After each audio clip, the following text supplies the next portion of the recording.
I'm a music teacher, music book author, and indie video game music composer. I like to stay busy. Today, we're staying busy listening to the unused tracks from Deltarune's chapters 1 through 5. I have never heard this music before, so everything I talk about, say, and do is going to be off the top of my head in the moment, live on stream here with you. And we're going to be listening to 40, count them, 40 unused tracks, and you don't want to miss a single one of them because there might be one that you haven't heard before. All right, let's jump in and rock and roll with a herring. Actually, it's going to be Chapter 1, Scrapped Music School. Let's do it.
I want more. Okay, so something we can hear already in the start of this scrapped music is that Toby did not bring this piece of music all the way to the polished version that we often hear on the soundtracks. How can I tell that? You might be asking is your next question. How do you know? How do you know, good sir, the intentions of Sir Tobias Foxington, the third of Fox Manor? How would you know what that dude was thinking? Well, let me tell you about it. So my first clue is the mix here. Now, by the way, I'm not just going to talk about how I can hear how the music wasn't finished this whole stream. I'm just going to talk about it after this piece.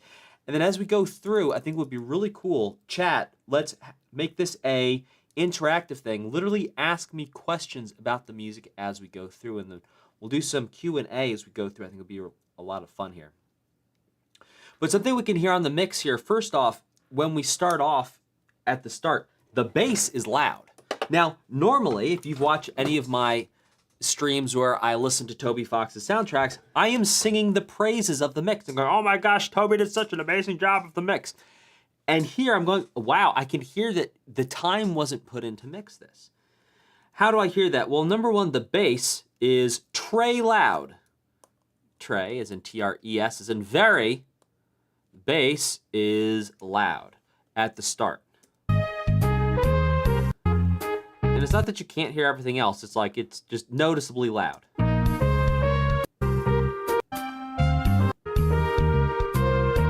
Like for the whole thing.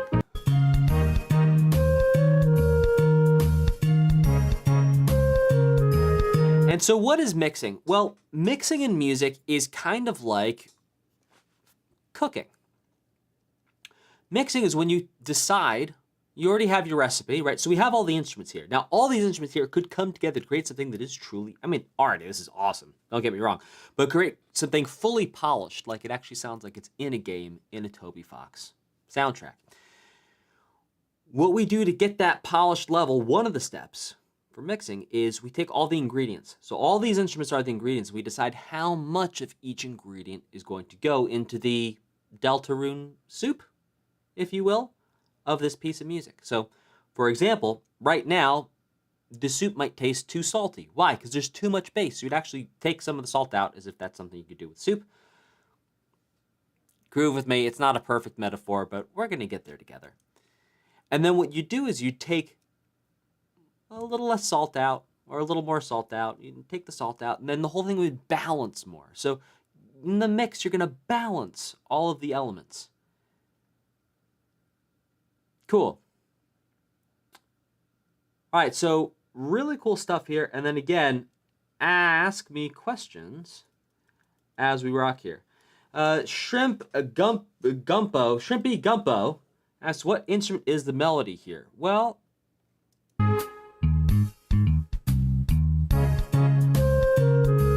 that is a clarinet that's playing the ba-da-da.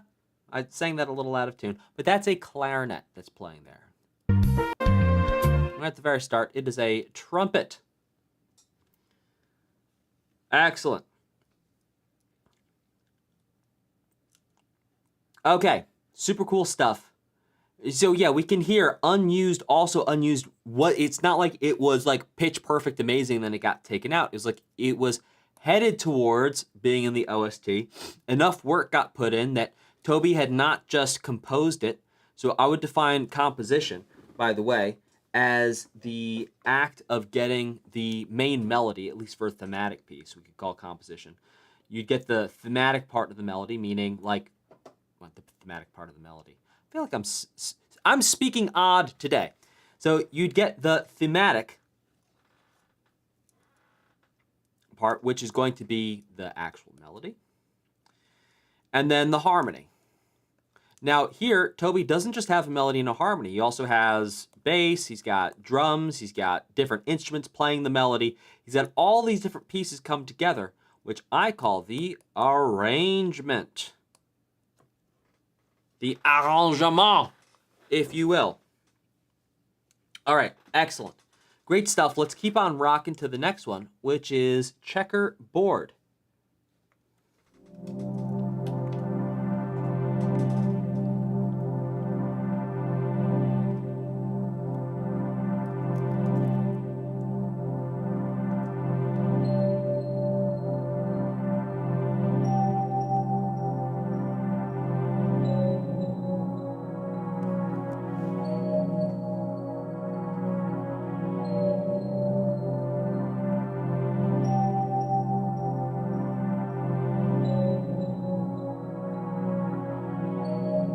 Oh, read the descriptions. Got it. Thank you.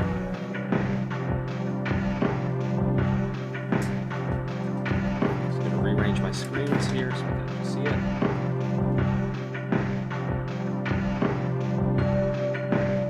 Oh, this is so cool.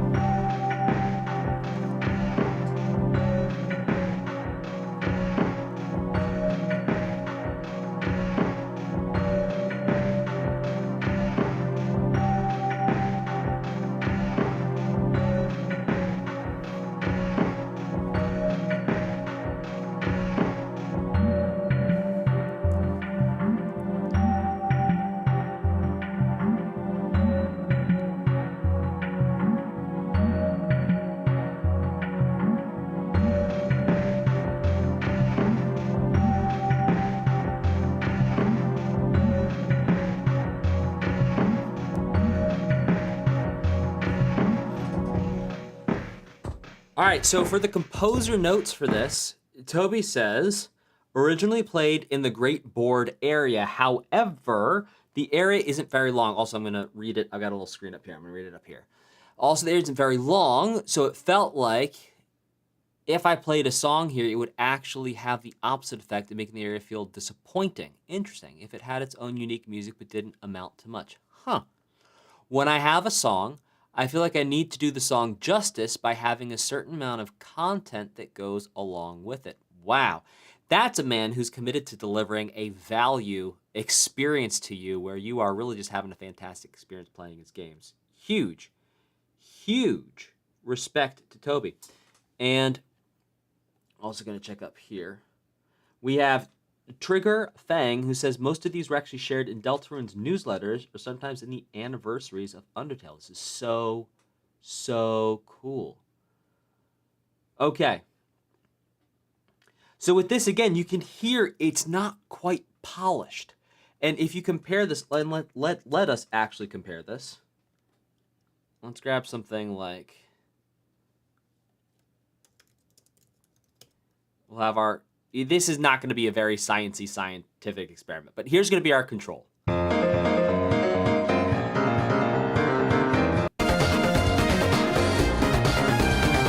All right, we can clearly hear all the instruments. The stereo image, meaning how wide it sounds if you're wearing headphones, it's like beautifully spread out. The lows sound low, the highs sound crisp, everything's beautifully balanced. And then if we come back to this,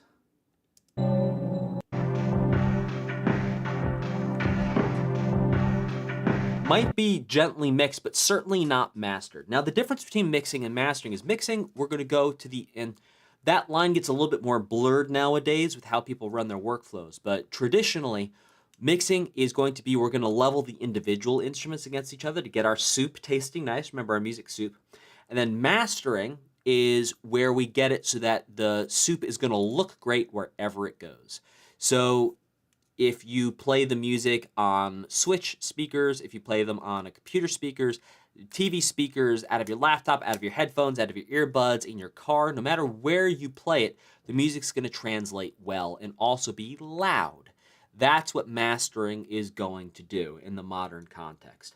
And you can clearly hear the difference in the brightness and the crispness of the sound compared from checkerboard to Ruder Buster. Checking back in with chat.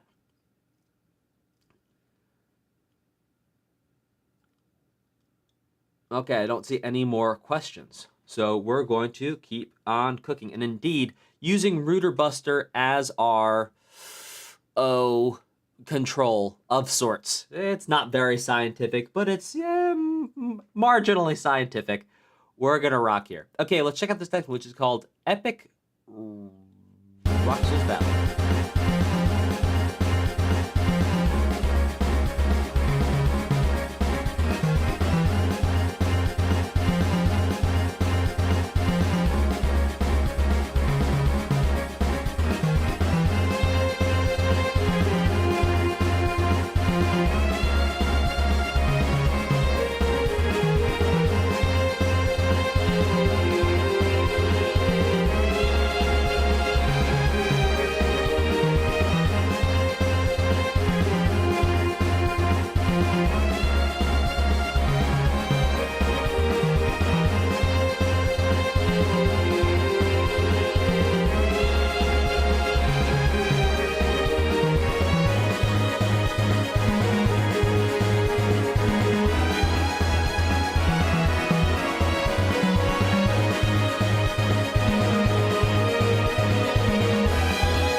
All right, quick test here. Let's listen to Ruder Buster. Bro, type a 2 in the chat if you can hear the difference in terms of one almost sounds like it's far away, a little muffled, a little muted. The Epic Rules Battle sounds like it's a little muted. Type a 2 in the chat if you can hear that.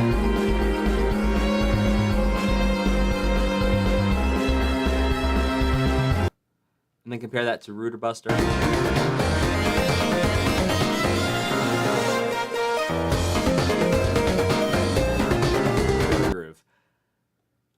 All right, we have a whole bunch of 2s. We got Vibrant.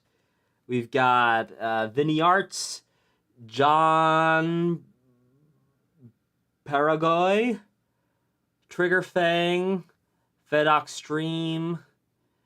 Yes, you guys are hearing it. So this is part of the amount of effort that goes into creating a unique piece of music to really get it at that polished level where you hear it. And here's the thing, it's that if you don't understand the process of what it takes to actually create a polished piece of music, you would hear an unpolished piece of music, you might just think, oh, this piece of music isn't good. It's like, well, no, not necessarily. It might actually be a great piece of music, but it hasn't gone through the polishing process that all the other pieces of music you listen to went through for you to accurately compare it.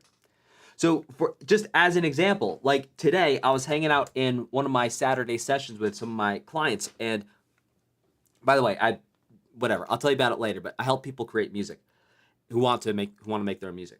And we're hanging out, and one of the things was someone was playing a melody only piece of music where there was just a melody, and I was going, oh my gosh, this melody is amazing. This would be such a good piece of music. But if you didn't know all the steps that a melody could take from just being an idea through a finished, polished piece of music, you'd hear it and you'd go, it sounds kind of boring. It sounds kind of empty. But that's because you don't know about all the steps. So here are all of the steps. I'm gonna break it down for you so you understand just how much care, love, and attention gets put into every single one of these Toby Fox tracks here. It's like, it is not a trivial thing. It is substantial, and it is substantive, and it is just tremendous. Also, I'm trying to bring my OBS to the front, and it is hiding. That's okay. All right, it's gonna be what it is. Okay, so we have, the way I break this down is I call this the 4M Video Game Music Composition Protocol. And it's the 4 steps everyone walks through to create video game music. Now, as you get more advanced, you start to blend these steps together, and they look less distinct, but they are there nevertheless. Okay, so the first M is where you make the music. You gotta make the music. So when you make the music, you're going to compose, right? You're gonna get your melody, you're gonna get your chords. This is if it's thematic music, and if you're making ambient music, well, then you're just gonna go ahead and create the ambient music. And then once you've composed, you're going to arrange. You know, do I want bass? Do I want drums? Do I want to have, you know, what instrument or what shape wave do I want the melody to have? You know, you've got all these different choices, or even the secondary melodies and the counter melodies. You know, all the choices of all the different instruments. Now we've got all the instruments and we've got it laid out. What we're going to do is we're going to go to the second M, which is mix. We're going to mix the music. This is where we're going to dial in and decide how much of each instrument we're going to hear, where the instrument's going to go. It's a little bit more involved than just that. There's a couple sub-steps and other things you can do where you actually will affect the volume with tools like compression and EQ, which, yes, I'm going to call compression and EQ volume tools, because they are. You adjust the volume with both of them. Compression and EQ also work to actually sculpt the sound. And then, once you've got your mix dialed in, you go to the third M, which is master, where you master the music, where you take the music that you've made and mixed, and you get it polished and loud and big and bold so that it actually translates the way you want it to translate across a whole bunch of speaker systems. Then, if no one heard that music ever, what a shame that would be. So the fourth M is market. You market your music. You make it known to other people. You share it in the same way. Toby Fox has soundtracks. He has these extras that he releases, and he makes them known to you. He releases them in newsletters. He releases them on anniversaries. Now, if you're a someone, are you a someone? Are you sure that you're a someone? If you are someone, you want to create your own music, I made something for you. It's called the Game Composer Roadmap. And this will walk you through step-by-step how to compose your own music. It's my gift to you. It's absolutely free. You can check it out at bestmusiccoach.com/roadmap. And that's if you don't like clicking links. If not, you can just check the link in the video description. It is there too. It's also going to be in the pinned comment in the chat. And I'm confident that there are 6 levels to going from just listening to music through getting paid for music. You don't have to get paid. You could just stop where you're really, really good at making music, which we call sculptor. It's right here, number 5. And I'm confident because I've gone through these 6 levels, and I've helped a lot of other people go through these 6 levels too. So I'm very confident this is how it works. And at each level, there's 4 bosses that you need to beat to advance to the next level. And at the next level, you beat 4 bosses and get to the next level. And you beat 4 bosses, you get to the next level. And it's my gift to you. So what you do is you go, you click on that link, and this will help you figure out exactly to go from where you are now, whatever's going to get in your way, figure out what you could get stuck on, give you the tools for how to beat it, show you how to beat it, and then you level up to your next level. So you click on that link, you'll answer a couple questions, you put in your info so we can send it to you, and then I'll send you a PDF with the level that you're currently at and the next level. And that'll be your roadmap. So you know exactly where to go if you want to create your own music. And again, it's my gift to you. And then on the next page, after you get that, you'll see there's an opportunity to book a call with my team to talk about how I can help you create and compose your own music. And if you want to see the results of the people I've helped, you can go to bestmusiccoach.com/results. You can see the testimonials and the music our clients have created, as well as the OSTs they've created and actually got into games. So there you go.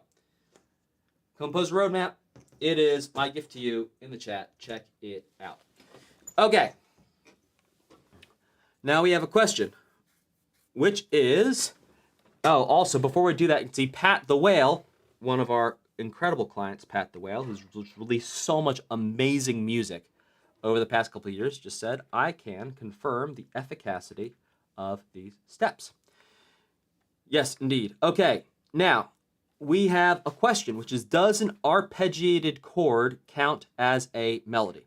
Okay, well, let's break this down. This is an interesting question from Shrimpy Gumpo 2601. So by definition, an arpeggio is a broken chord, right? If it was a sequence of notes, we could call it a whole bunch of different things, but it's not going to be an arpeggio. What makes an arpeggio is that it is, in fact, a broken chord. So we have a chord. So let's say we have a chord which is C, E, and G. Now, instead of playing all these notes at the same time, which would sound like this, we break them up. We play them one at a time. We play C, then we play E, then we play G. And then let's do an E, G here. That'll sound like this. C, E, G, E, G, C, E, E, G. Now the question was, does that constitute a melody? Does that count as a melody? I say yes, and also it depends. Technically speaking, if you have one note at a time, it is melodic in nature, and we could describe the melody with a bunch of different things as being full or empty. So for example, this is a full melody. Why? Because there's a whole bunch of notes in a row, and there's not a lot of space between them. We could also say that this is a clustered melody because low to high, these notes are relatively close to each other. Whereas if we spread the notes out more and it sounded like this. Let's see.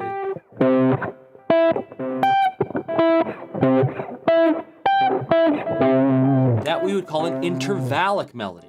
So if we're able to use the terms of clustered, full, intervallic, and, empty, full, clustered, and intervallic to describe what's happening, if we're able to describe it as a melody, it certainly is melodic.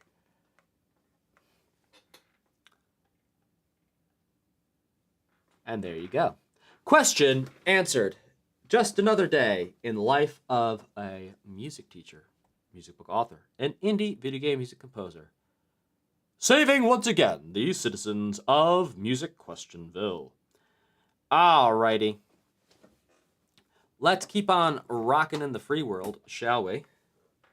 Which is going to be with us going to the next one. Oh, we've got too many tabs open today. All right, here we go. Whoa.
Wow.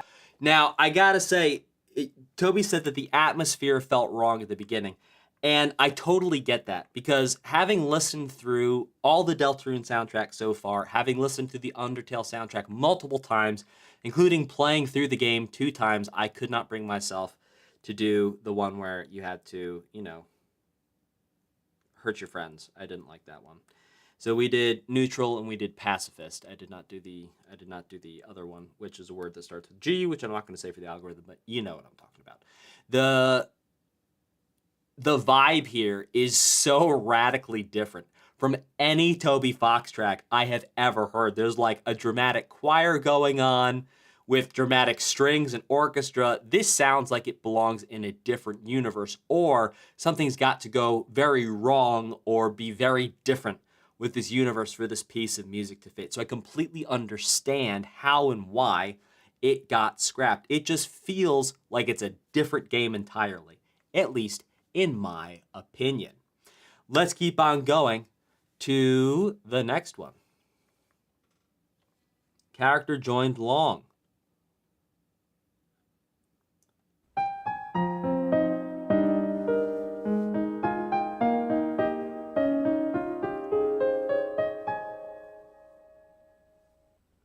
Yeah, Evil Root. Exactly. Thank you very much for Batman Arkham 1. Okay, so Toby said this was a cool piece of music, but you had to be frozen for 10 seconds while it played while you were introduced to Susie. And this makes sense. You know, oftentimes when I'm composing music for a game, there's some type of gameplay thing that needs to be taken into consideration that will actually affect and change the music. Sometimes it's a duration thing, sometimes there's an animation, sometimes there's a victory screen. There's something that's going on where you'll actually adapt the music to fit what's going on the screen, because after all, when you're composing music for a video game, at least in my experience and the way I think about it, is I want to enhance and magnify the emotion and the story and the vision of what's being played out on screen, not just go do my own thing, then have everyone else need to figure themselves out to me. It's like, no, no, no, no, no, no. And oftentimes, a lot of the development's already done before the music gets started. So you're really going to mold and fit the music to the gameplay, which you can see here, scrapped. All right, let's check out this next one, King Boss. And again, please do any questions you have on the music, put it in the chat. And if you see me looking down here, it's because my chat is down here. That's why I keep looking down there. All right, let's keep it rocking.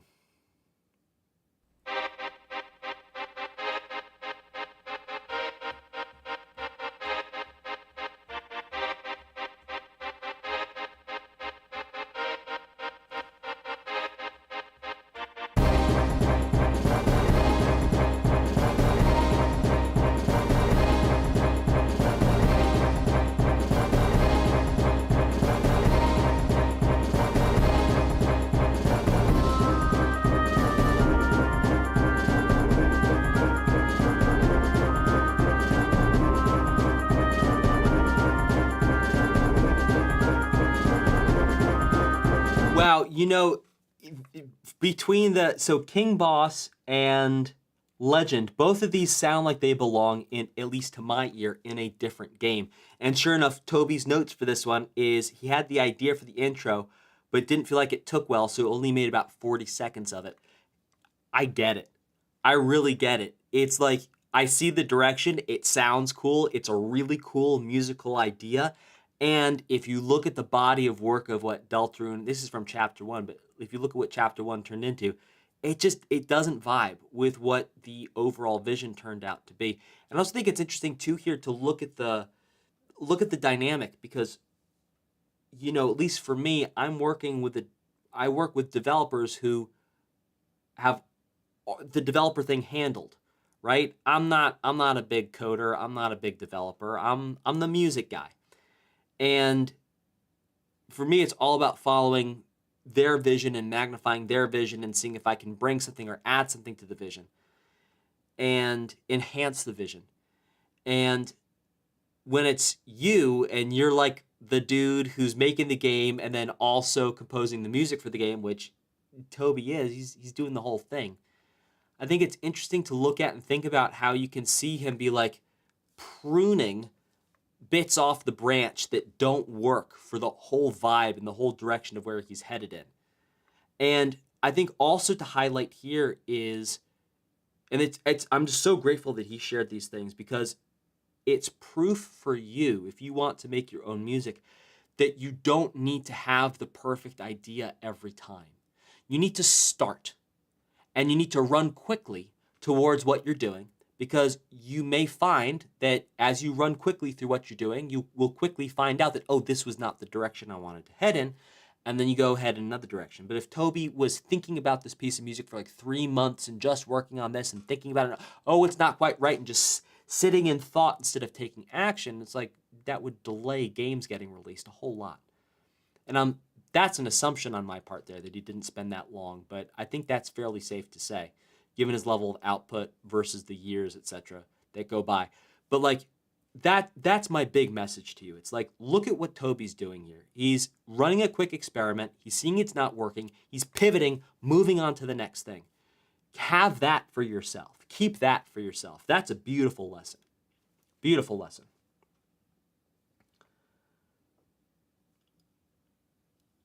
Okay. Let's see if there's any questions. All right, no questions yet. All right, let's keep it cooking.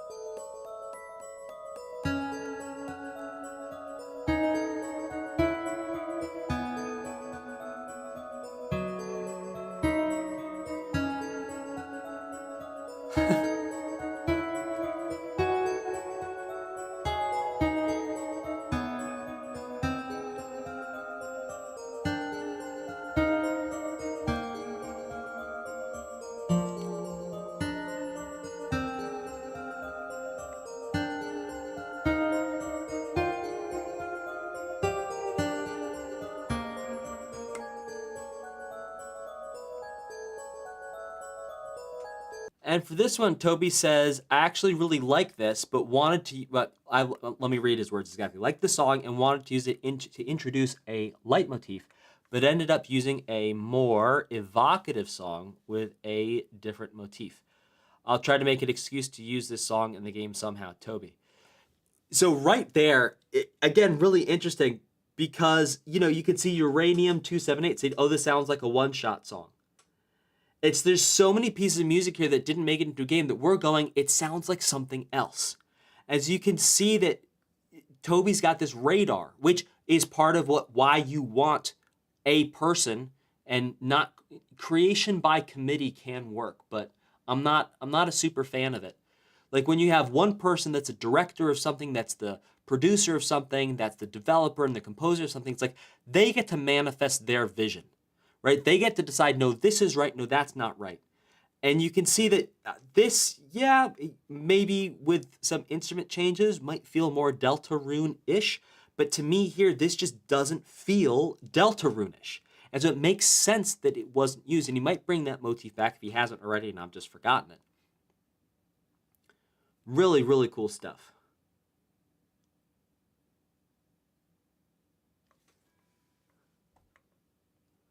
All right, I don't see any questions, and let's keep on cooking.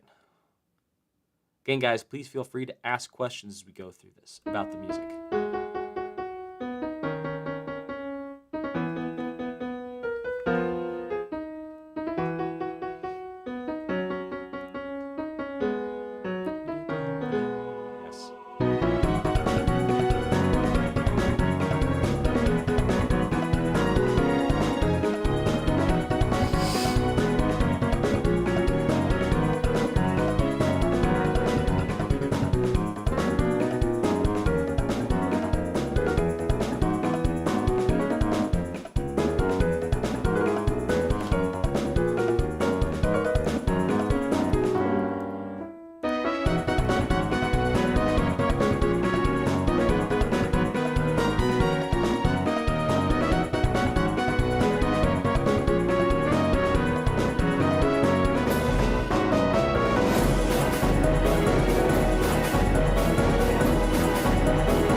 Well, all right. So he calls this a piano sketch, which we'll talk about in a second. He says the arrangement is still really early, yeah, but I created this thinking of an animated intro for the game, similar to Wild Arms. I see it in my head when I listen to the song. The best part would have been at the end when everyone is running up to the staircase as the silhouettes of the bosses from all the chapters show up, and the knight standing in a white door at the top of the stairs turn around and looks at them. You know, another point to the workflow here is creating sketches. He literally calls this a piano sketch. And especially for people I work with in terms of helping them make their own music, when you're headed into creating something where it's going to be a big arrangement like this, like there could be a lot of instruments here. There could be a lot going on with a lot of complexity and a lot of detail. And before you head in and commit to making all that detail, you can just play it with a piano first. And especially if I'm doing something like with an orchestra, like very likely, or even something hybrid, I will create a piano sketch first to see if it's the right direction. Now, with that comes the understanding that you can then imagine what it's going to sound like with all the instruments in place, which he actually did put a whole bunch of instruments in. Some of them were just like loops, though, that you could hear, like the percussion was exactly the same the whole way through. It wasn't varied in the way that you'd expect from the level of attention to detail that Toby brings to all the projects he does in terms of the final product. But you can see that this is like, it's in process of making the music soup. And creating a piano sketch, you get the whole idea down for the whole piece. You got a melody for the whole thing. You get some chords, some harmony for the whole thing. This is what I was talking about in terms of the compositions. You get a sketch, an idea of what it's going to sound like. And then he brought in some arrangement. Obviously, more could have been done with the arrangement and actually, fleshing it out and getting it all exactly polished would be a good word. Yeah, really, really cool to get this insight and this view into Toby's workflow here. Even though this may not be his workflow as it is today, because artists change their workflows sometimes. Really cool stuff. We have a question, which is,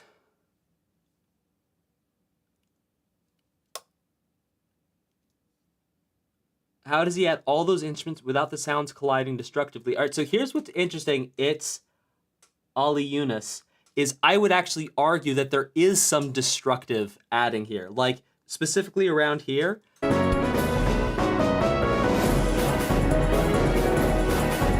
Like that's like pea soup.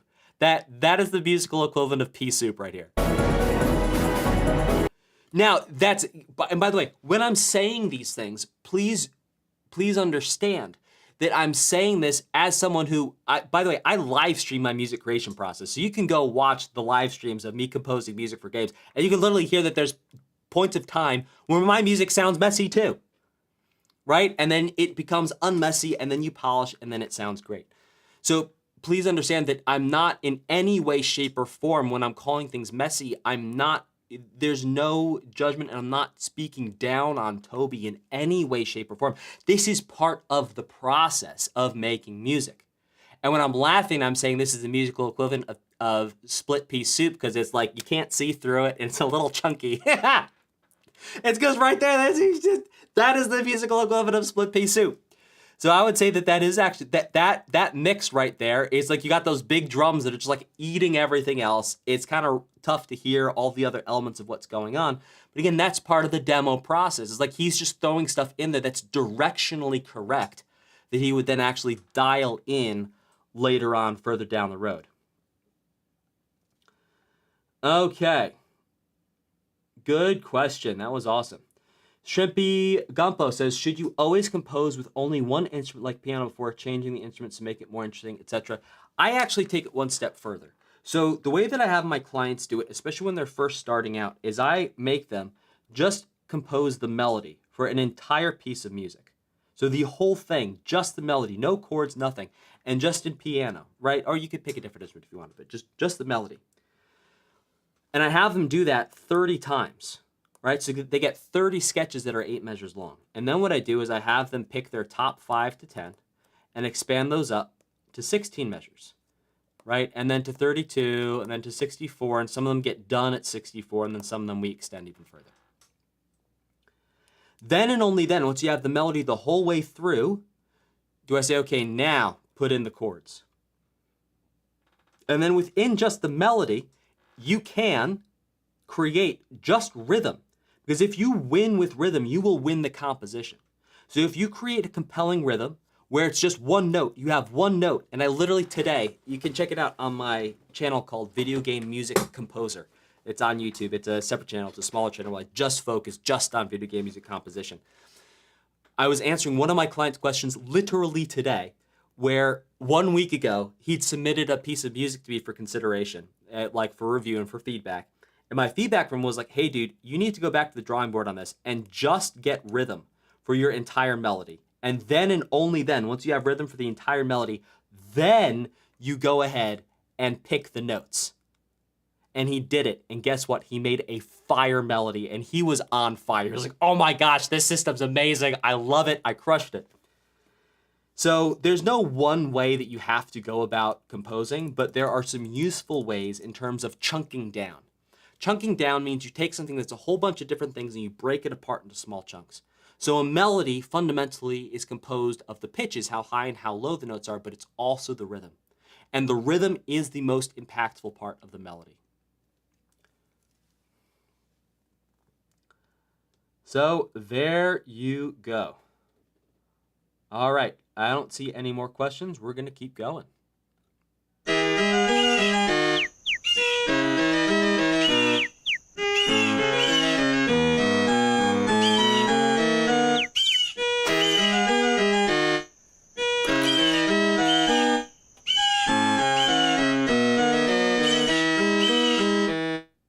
Yeah, okay. This is categorized as a rejected concept. I don't have any of Toby's notes here, but yeah. Okay. Let's go to the next one.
Wow. All right, so what we're listening to here is a almost done or much more done. It's a much more baked piece of music. How can we tell? Well, the mix is much clearer. It's much cleaner. There's a lot more intentionality, a lot more variation going on in the mix. Once Spampton's presence in the Neo battle became solidified, I realized the original track wouldn't fit anymore, so I tried to work in some sinister and creepy feelings. That idea became this. The two tracks were nearly identical, but the newer version has different drums and more elements of Spampton's themes in the intro.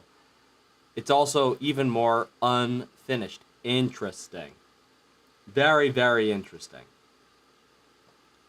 Very cool stuff. That was fire. That was really, really cool.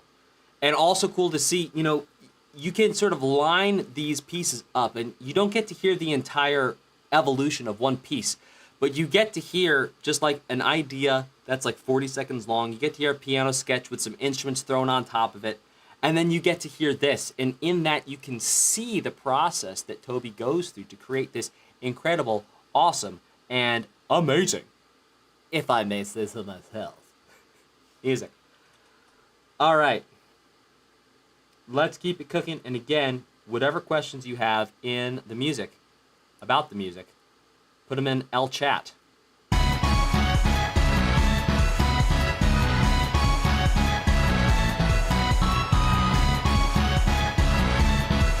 think we have that's.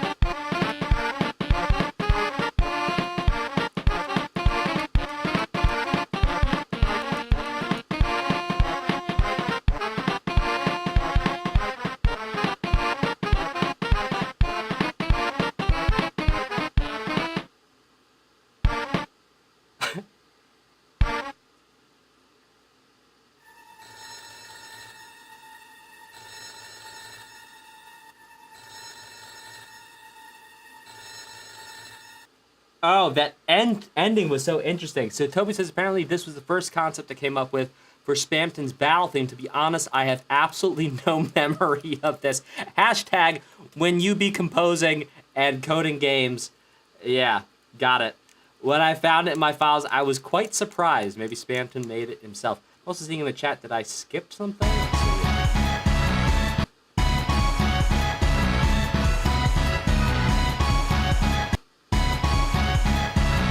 Oh, these are two different things. Excuse me, I apologize.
Okay, I think it's more than just different drums.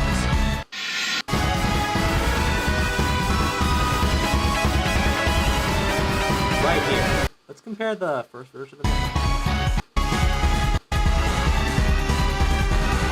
that's different. Yo, right here, this is radically different.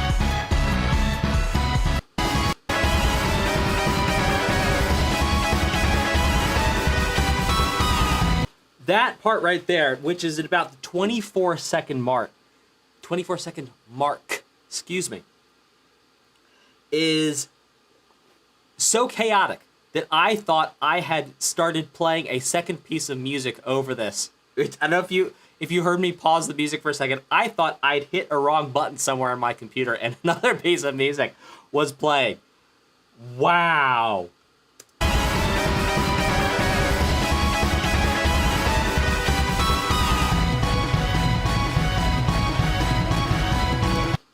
Absolutely incredible. Yeah, different drums. Also, that was different than the first time around, too. The Badger says there's actually 3 different tracks of Power of Neo. This playlist has just the 2 relating to Spamton, while the first one is not used. Is actually an extension of Power of Neo from Undertale. Wow, thanks for that info there, Badger. Also, I love your Spidey vibes you got going on there.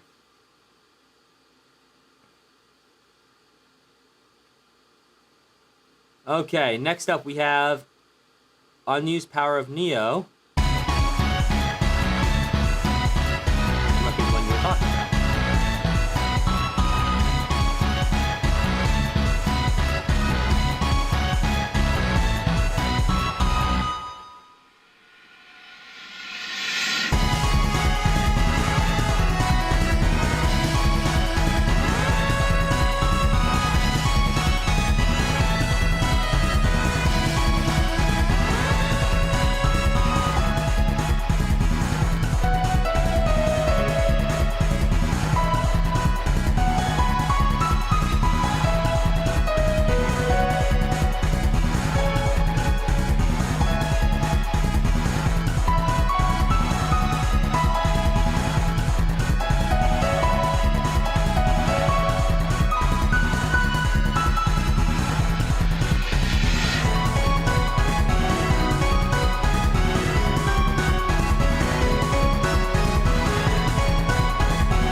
Alright, I want to give you a visual representation of much of Toby Fox's vibes when he does composing.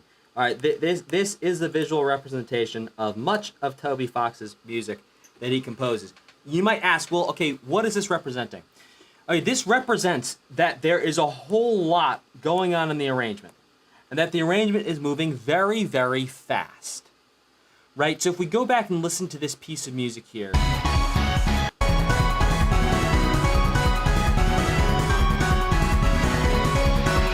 It's like 1, 2, 3, 4, 1, 2, 3, 4, 1, 2. It's like it is moving.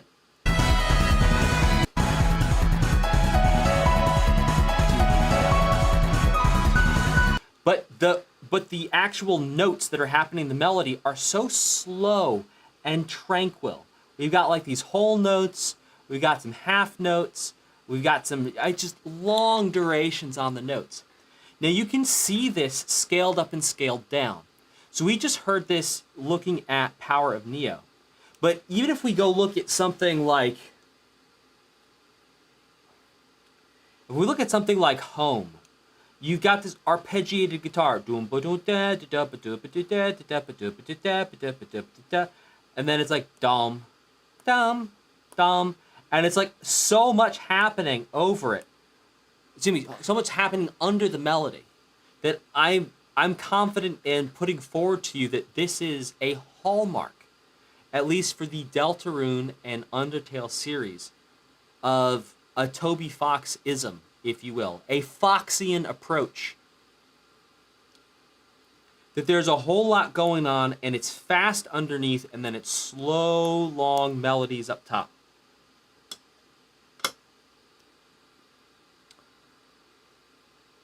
All right, let's keep cooking it.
Gorgeous.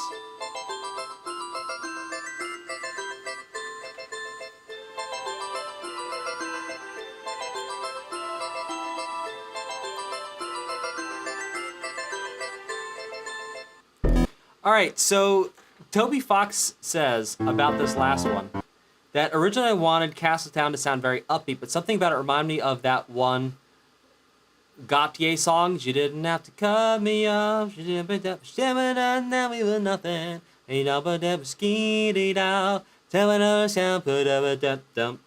That one. Melody of the initial parts ended up a bit too repetitive for me. I really like how the song sounds for 45 seconds.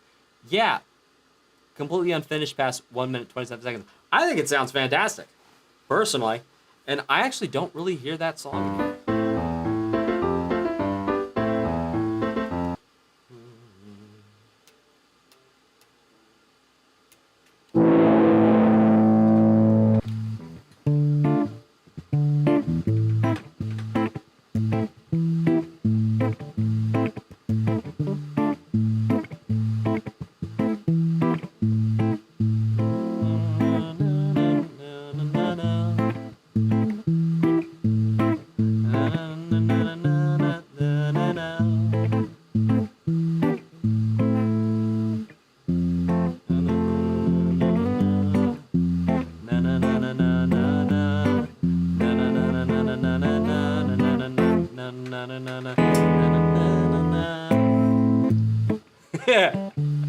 Okay, I hear it a little bit.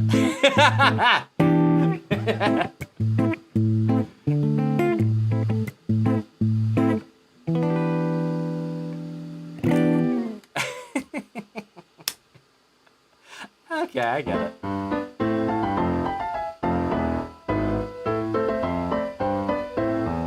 But see, if he hadn't said it, I wouldn't have heard it. That's funny, though. All right, next.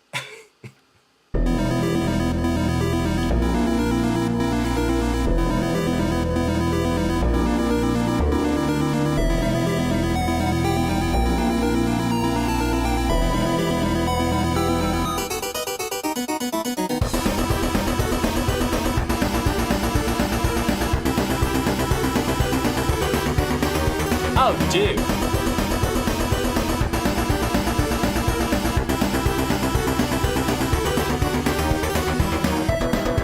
Come on now.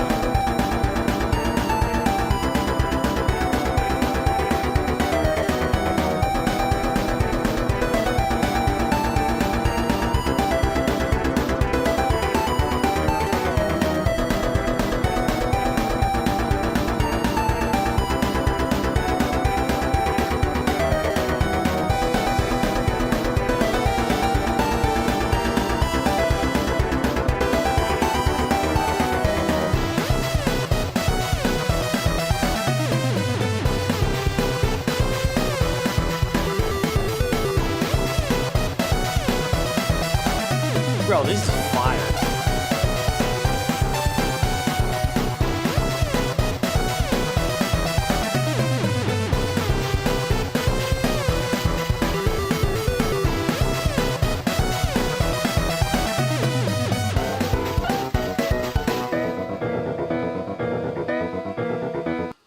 Dude, what are you talking about? You didn't use this piece. This is so good. All right, Toby says, I think this is my favorite of the unfinished tracks. I am with you, Toby. This is, dude, how is this? Yes. This is great. At least it's the one I listened to the most when I was working on the game. I get it. But when Queen looked more intimidating, yes, not intimating, but intimidating, I wanted to use her as this as boss theme. Personally, I still really like it and even wanted to try it for Birdley's battle instead, but the issue was that it just didn't match either of the theme melodies I had already created for those characters. Bizarrely, seemed to have made this after already making her theme song as an early version of her theme song inside the project file. Dude, I gotta be honest, like, this is really good. And this is not far off from being done, too. I mean, you could... Yeah, 4, 8, maybe 12 more hours cooking on this. Maybe a couple more, but, like, it's almost there. I gotta say, out of the last... We've listened to 15 unused tracks so far. Out of all 15, this is far and away my favorite, too. This is absolutely fire. Captain F13 says this song was replaced by Knock You Down. Thank you very much. Let's check out this next one, and again, keep asking questions in the chat about the music as we go through. If there's something you've always wondered, or there's some instrument you're not sure of, put it in the chat. This is what this time is for. All right, let's keep it cooking.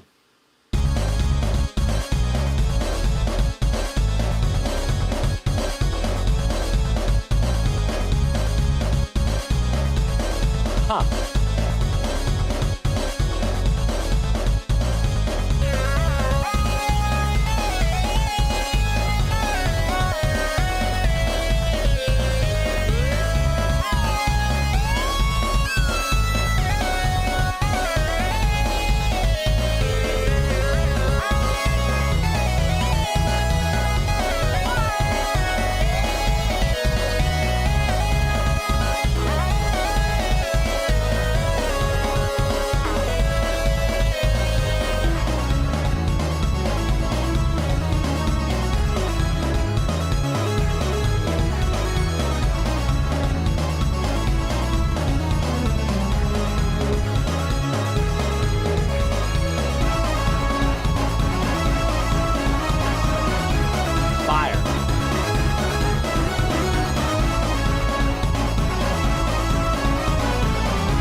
again, love this.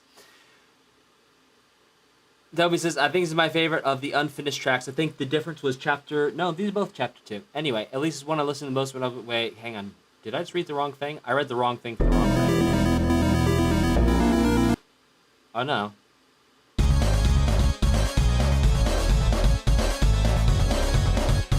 Alright, I think there's the Toby Fox caption got copy-pasted twice here. But anyway, that was really cool, too.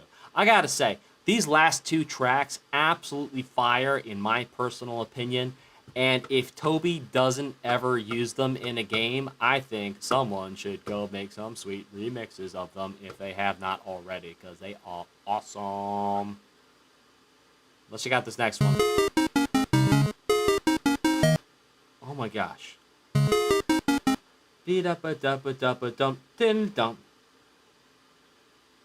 Alright, hold on a second.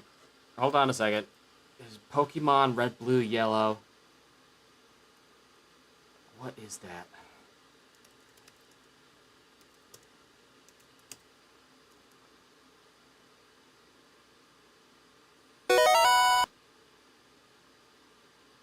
Da da da da dee da dee da da da da da da da da da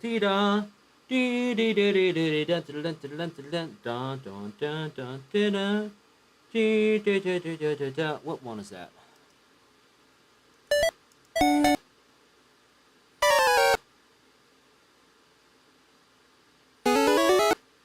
No.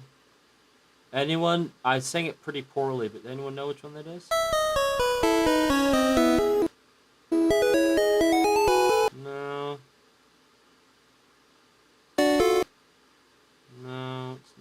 Center. It might be the cruise, maybe.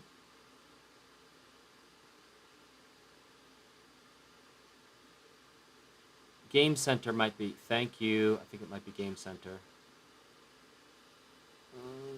Game Center, but that might actually be Gold Silver, perhaps. No. I'm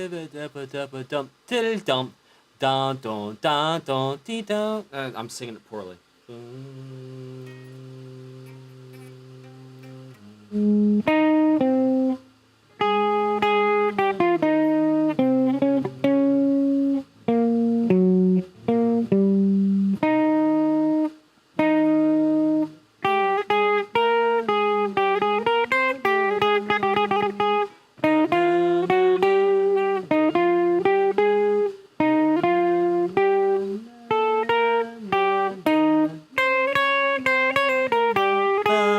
That one. Anyone?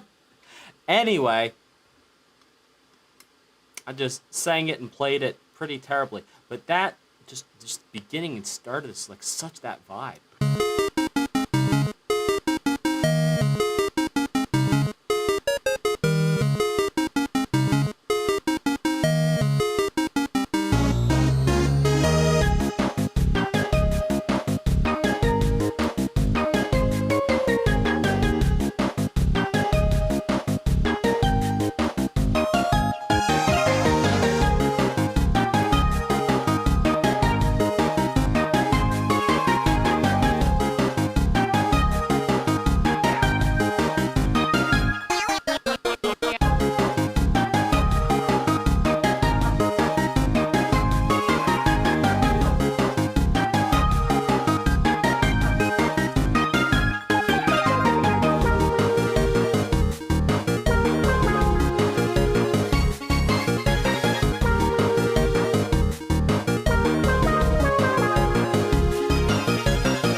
All right, I want to tell you exactly how many beats per minute Slower Faster was in the original, and I've got this old analog metronome that is my trusty companion here, which currently doesn't have batteries. So I'm actually going to go put some batteries in it, and we're going to figure this out. And I'm going to tell you exactly what's what, so we can talk about the difference between the OG versus what actually ended up in the game. Back in 2 shakes.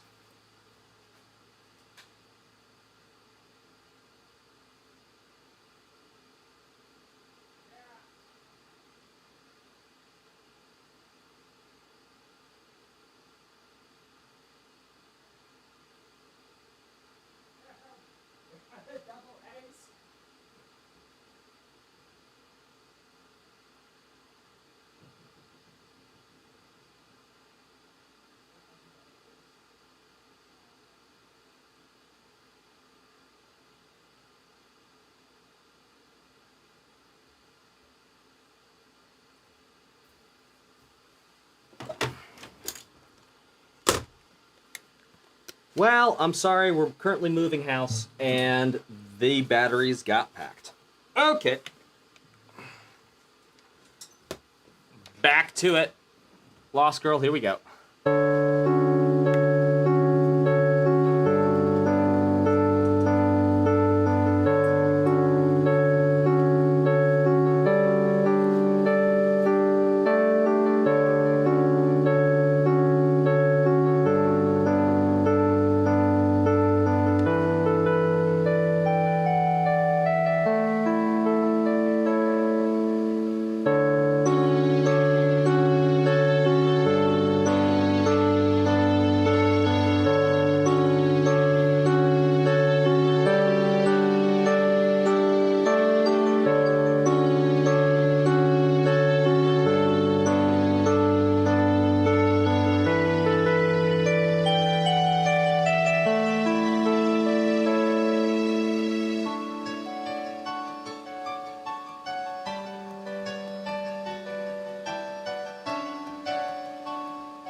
Pretty. Check out the next one.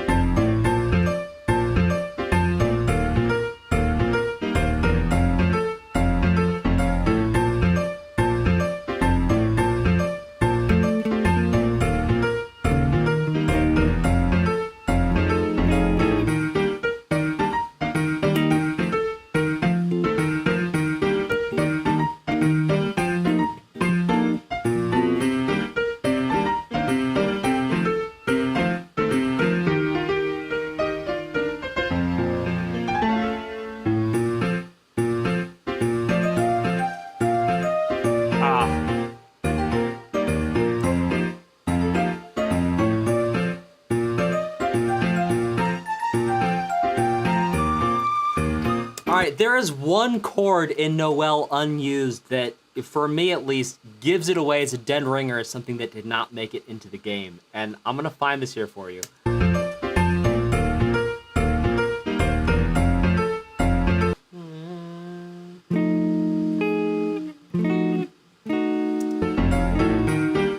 think it's a flat 9.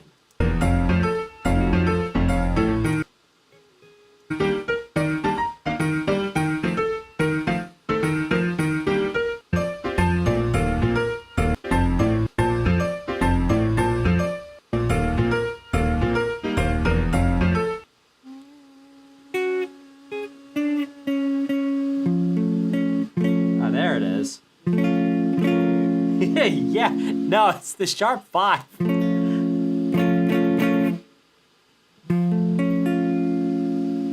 Yeah, you don't hear Toby Fox using too many augmented chords. And let's see if this one has a 7 in it.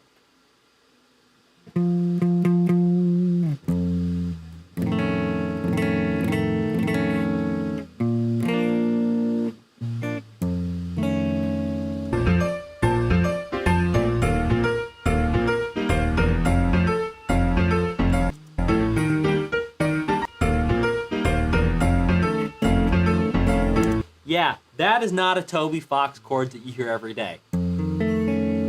It's that right there. And it's the fact that we have an F7 with a sharp 5 in it. You don't hear that in a whole lot of Toby Fox music. That is really cool. How's that for a little cool tidbit in there? All right, Cyber Battle early version.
Wow. All right, so this is an unused or early version of Faint Glow, track 01 on the Deltarune Chapter 2 OST. This audio was only found in the files of the Mac 1.0 version of the game and is not present in any other version afterwards, according to this. Don't count me as your source. I'm just reading something off of a page on the internet, to be clear, when it comes to this. But to be clear, the music stuff I've been saying has been accurate. But like, I'm just reading something.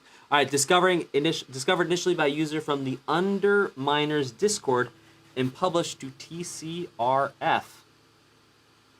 Fascinating. I mean, it's got a menu vibe, doesn't it? All right, what about this makes it a menu vibe? Well, number one, the amount of like reverb in the sounds and the delay.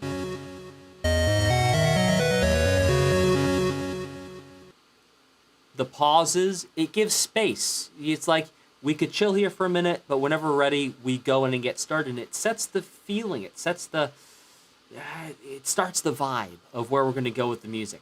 All right, let's check out Spampton House.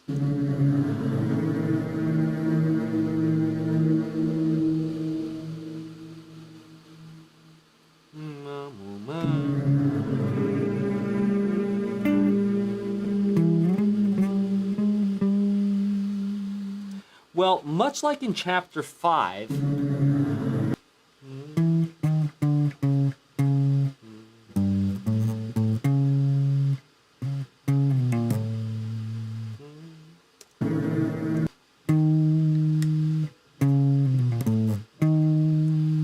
now I'm paraphrasing here.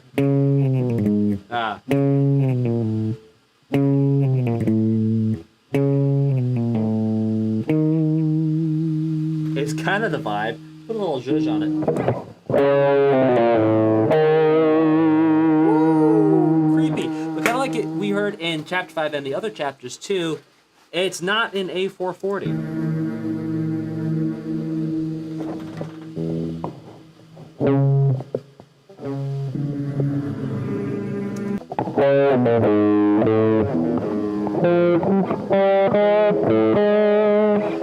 I think what's cool to think about is the first time we have this tritone relationship between A and E flat, and then the second time, I'm not sure if the lowest note is actually A.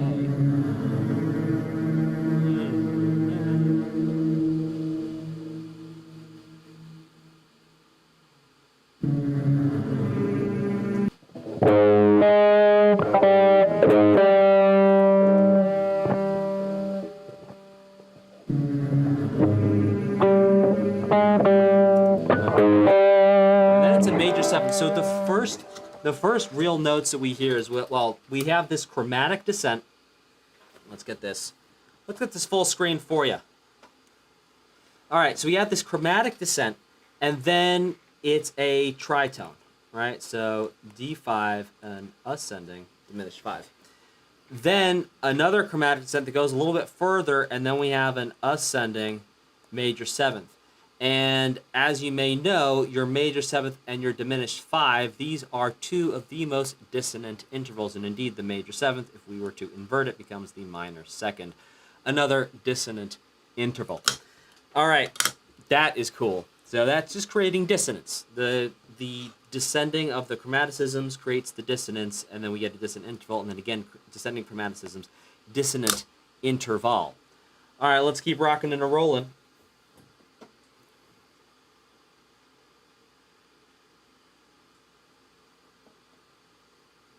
Did that go? That didn't work. Okay, next.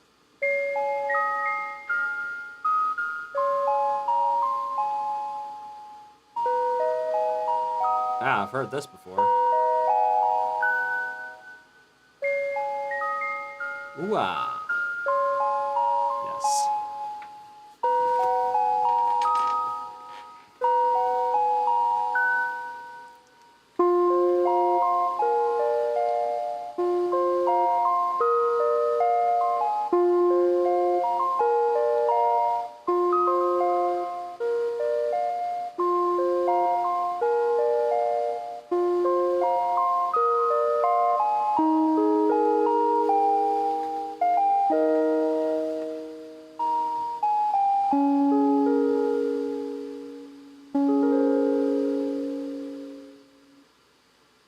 So, temperate.